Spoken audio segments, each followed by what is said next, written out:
বিদ্যালয়ত ছাত্ৰৰ পকেটত ওলাল পিস্তল। কোনে ছাত্ৰক যোগান ধৰিছে মাৰণাস্ত্ৰ। পাঠদানৰ সময়তে শিক্ষকে ছাত্ৰৰ পকেটৰ পৰা উদ্ধাৰ কৰে এটা পিস্তল। আৰক্ষীৰ জিম্মাত পিস্তলসহ ছাত্ৰ আৰু পিতৃ। শ্ৰীভূমিৰ ফ্ৰণ্টিয়াৰ ছিনিয়ৰ ছেকেণ্ডাৰী নামৰ এইখন বিদ্যালয়তে সংঘটিত হৈছে এই কাণ্ড। কলা শাখাৰ এজন একাদশ শ্ৰেণীৰ ছাত্ৰই পকেটত পিস্তল অনা কাৰ্যই এতিয়া চিন্তনীয় বিষয় হৈ পৰিছে সকলোৰে বাবে। পাঠদানৰ সময়ত ছাত্ৰজনে বাৰম্বাৰ পকেটত হাত দি থকাত সন্দেহ হৈছে শিক্ষকৰ। মোবাইল ফোন বুলি তালাচী চলাওঁতে ওলাই পৰে পিস্তল।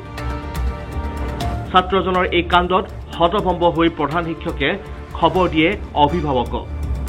আজকে আমার যখন 4th পিরিয়ডে ইকোনমিক্স ক্লাস ছিল, তো ওই ক্লাসে যখন আমার ইকোনমিক্স টিচার ক্লাসে গেল, ওনার নাম সুশোভন দাস।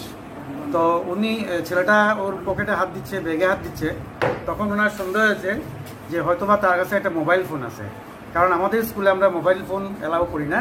তো এই স্যার মোবাইল ফোন মনে করে গিয়ে যখন ওর পকেট বা ব্যাগ সার্চ করলো, তখন ওর কাছে পাওয়া গেছে আই থিঙ্ক একটা হ্যান্ডমেড বোধহয় ফায়ার গান।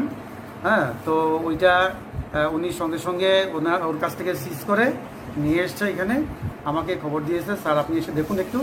ওই দেখার পরে আমি দেখলাম যে এটা তো নো ডাউট বোধহয় ইলিগ্যাল একটা আর্মস হবে।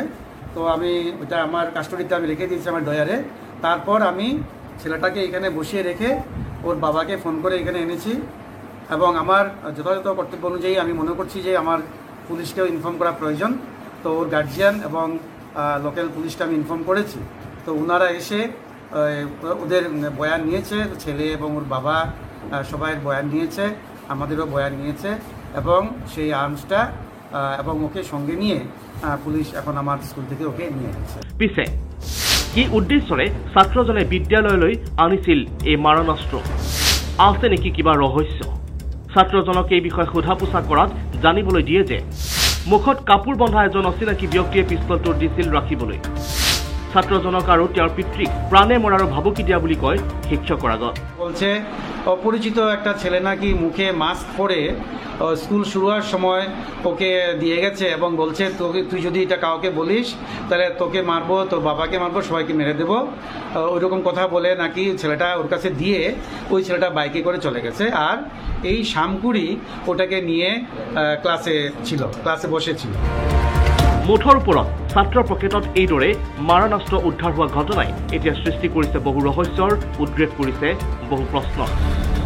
কিদৰে বিদ্যালয়ৰ পাঠদান চলি থকাৰ মাজতে এজন ছাত্ৰই এনেদৰে মাৰণাস্ত্ৰ লৈ যাব পাৰে, সেয়া সকলোৰে বাবে এতিয়া চিন্তনীয় বিষয়। অৱশ্যে আৰক্ষীয়ে এই সন্দৰ্ভত তদন্ত অব্যাহত ৰাখিছে। এতিয়া ছাত্ৰজনৰ ভাষ্য কিমান সত্য সেয়া তদন্তৰ অন্ততহে ওলাব। News desk report, India today north east Assam.